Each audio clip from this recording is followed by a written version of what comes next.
It's pretty rewarding. You think there's a fair chance everyone in Queensland's had something that's grown off this farm on their plate at one time in their life.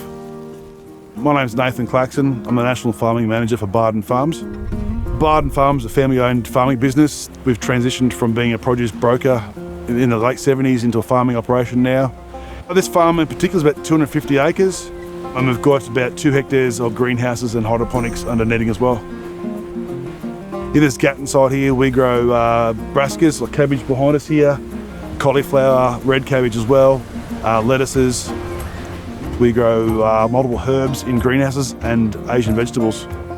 We supply the supermarkets 363 days a year. So I think it's Easter Monday and Christmas Day we get off, but we're back to work Boxing Day. So people have got to eat, we've got to supply. And we've got over 20 different varieties and species we grow, so it is quite complicated. You see in there, he's a bit more mature. There's not much room for him to grow left in there, so he'll be ready in probably a day or two, I think, for us. Probably the biggest complexity for us is trying to keep things under control. We've got many sites, many operations. He's over there doing this, I'm over here doing this. How do you make sure we're on the same page? And we're always striving to sort of produce the best we can. So trying to keep that consistent is the hard part, and we're going to try and keep our teams all sort of aligned as things go through. Throw in a couple of storms with some wet weather. We're on black soil here. It's quite heavy, so we get a couple of weeks of rain. You can't do much. We plant 26 times a season. We've got 8 different farms to do the same thing to, so just trying to keep things rolling. And essentially the Australian population want food every day in the shelves, so we've got to try and produce it every day to a very consistent form. Across the season, we'd have over 100 harvest staff. The branch and the brand that come out and see us, educating the guys and the tractors, happy to spend some time on the phone if we've got something broken or we press the wrong button, which happens sometimes with our mixed workforce.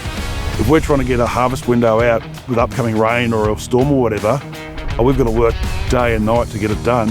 If it's broken down, we can't do it. For example, we had a flush of cauliflower last week. We picked 4 weeks of stock in a week.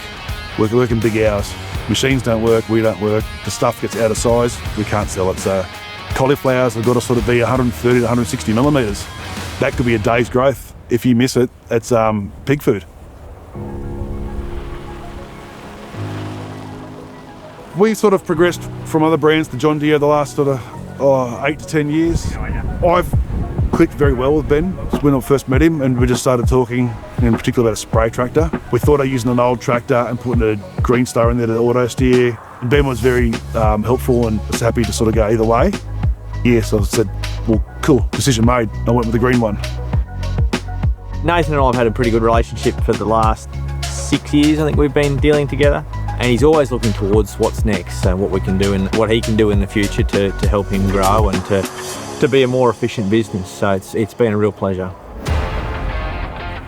Quite a big fan of John Deere gear now. We're running a lot of 6 Series John Deeres. It's pretty bulletproof. Reliability for us is very, very good. It just keeps going. This 6M we picked, Nathan came to me, he said, I'm ordering a cabbage harvester. I need a variable transmission that'll allow to adjust our speed to help the cabbage flow up the harvester. And at that stage, the new 6M had not been long released, and having the ability to have a 5ET transmission in the 6M 130 was right after what he was looking for, and it gives them that ability now that they can adjust their speed on the go and make sure that they're harvesting the best produce possible. So its versatility, like this tractor, it's 130 horsepower and it has IPM available as well for those heavier jobs, but also having the customizability of the tractor, like the wide transmission options available. Like they're a very operator-friendly machine, and yeah, moving forward, it's anyone can get into it and drive it. So. Well, this farm's progressed the latest this year to AutoTrac, and it's been helping us a lot. With the cabbage here, with this new harvester, if we have them dead straight with the AutoTrac, it harvests a lot better and faster, so it saves us money there as well. Ground compaction, diesel usage, that sort of stuff is definitely a big winner for us. The operations centre and JD Link, that has been an absolute game changer for them, and the large accrual of idle time is one thing that we could significantly save. Yeah, so on Opsted we can actually see the hours. I get a report every Monday now that says that X tractor, so the spray tractor, spent 80% of its time working, 20% of its time idling, so it's been very handy for us. Since we've come on with John Deere, our productivity and our performance has improved. We're doing better and we're understanding how to farm better. And we're quite concentrated on maybe crop health or this or that, but not so much what's under the bonnet or how that works and how to get the most out of that tractor. And they've helped educate us and our staff on how that works. From where we've come from to where we are, I think the next 10 years in horticulture is going to be quite amazing. It'll be very exciting to see.